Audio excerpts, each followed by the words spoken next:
বিপদ যে কীভাবে কখন কার জীবনে চলে আসে সেটা কেউ জানে না। আর আমিও জানতাম না আজকে যে আমার জীবনে এত বড় একটা বিপদ আসবে।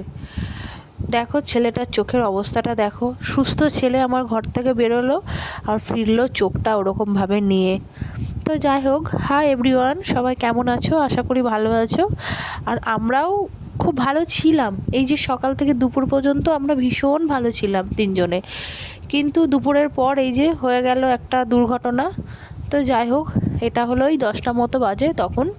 তো আমার দুদিন থেকে খুব পাস্তা খেতে ইচ্ছে করছিল। তো আমি আমার বরকে বলেছিলাম, তোমার বর নিয়ে এসেছিলো তো সকালে, তাই আজকে টিফিনে করেছিলাম পাস্তা। জানো তো পাস্তাটা যেন একটু ঝাল হয়ে গেছিলো, তো তাই জন্য ছেলে ভালো খেতে পারেনি।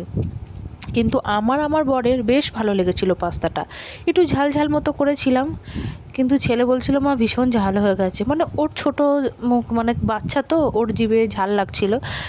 তারপর পাস্তা খাওয়ার পর স্নান করে নিয়েছিলাম, যেহেতু আমি কাজে বেরোবো। কিন্তু বেরোনোর সময় না দেখে মনে হচ্ছে, মানে রোদ দেখে মনে হচ্ছে পুরো আমার মাথা ঘোরাচ্ছে।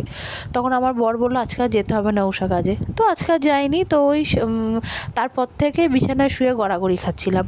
তো আমি ছেলেকে বললাম, বাপি যা না, একটু একটা রসনা নিয়ে আয় না, একটু গুলে খাবো। তো ছেলের কাছে 20 টাকা ছিল, তো ছেলে 5 টাকা দিয়ে 4 প্যাকেট নিয়ে এসেছিলো। এসে মা ছেলে দুজন মিলে গুলছিলাম। তো দেখো এখন আমরা কত হাসি খুশি, কিন্তু দুপুরের পর থেকে যে কি আসলো আমাদের জীবনে। যাই হোক, তো প্রথমে যখন গুলে দিলাম তখন ছেলে খেয়ে বলল যে মা একটু টক টক হয়েছে, আর একটু চিনি লাগবে। তো আবার যখন সেকেন্ডবার গুলে দিলাম তখন ছেলে খেয়ে বলল মা এটা ঠিক আছে একদম। যেহেতু ঠান্ডা জলে গুলেছিলাম, মানে প্রাণটা যেন জুড়িয়ে যাচ্ছিল এরকম। মানে এই গরমের সময় তো কিচ্ছু খেতে ভালো লাগছে না, এই ঠান্ডা জল ছাড়া তো আর কিচ্ছু ভালো লাগছে না। তো ওটাই খেয়েছিলাম, ছেলেকে দিয়েছিলাম 1 গ্লাস, বরকে দিয়েছিলাম, আর আমি যেটার মধ্যে গুলেছিলাম ওই মগটা ধরেই জানো তো আমি খেয়ে নিয়েছিলাম। মানে আমি আর যে ওদের গ্লাসে খাবো, তো এরকম আমার আর সহ্য হয়নি। মানে ঠান্ডা জল দিয়ে গোলা আছে, মানে আমি দেখে, আর ঠান্ডা জল দেখে আমি থাকতে পারছি না। আর ওই ঠান্ডা খাচ্ছি আর আমার ঠান্ডা লেগে যাচ্ছে, জানো তো। তো যাই হোক, এখন চলে এসেছিলাম দুপুরবেলা পাঁপড় ভাজতে। আজকে না তেমন কিছু রান্না করিনি, ওই কালকে রাতে একটু এঁচোড়ের তরকারি ডিমের ঝাল করেছিলাম, ওগুলোই ছিল। তো ছেলে কী দিয়ে খাবে, ওই জন্য ছেলের জন্য একটু পাঁপড় ভেজে নিলাম।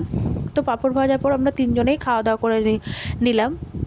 খাওয়া দাওয়ার পর আমরা তিনজনেই ঘুমিয়ে গেছিলাম, জানো তো। তারপর ছেলে ওই 4টে নাগাদ খেলতে বেরোলো, তখন আমি জেগেই ছিলাম। তারপর ছেলে গেল, তারপর না আমি একটু ঘুমিয়ে পড়েছিলাম। তো ছেলের চোখটা দেখো, খেলতে গিয়ে কী হয়েছে জানি না, হঠাৎ করে ছেলে বলছে মা এরকম চোখটা না আস্তে আস্তে ফুলে যাচ্ছে। আর সবাই দেখে বলেছে নাকি ওখানে শুঁয়াপোকা লেগেছে।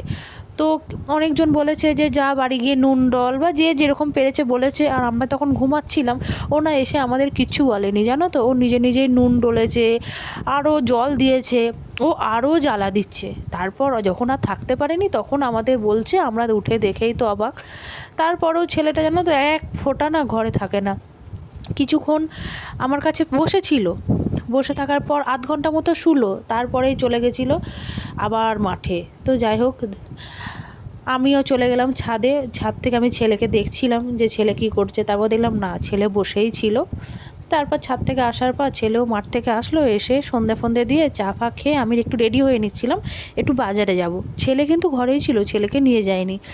তো আমি রেডি হয়ে নিচ্ছিলাম, একটু বাজারে যাবো, কিন্তু বাজারে কিছু জিনিস আনার জন্য। ছেলেকে বললাম তুই কী খাবি? ছেলে বললো তোমাদের যা খুশি তুমি সেটাই নিয়ে আসো। তো ছেলের জন্য আর কী নিয়ে আসবো বাজার থেকে বুঝতেই পারছি না।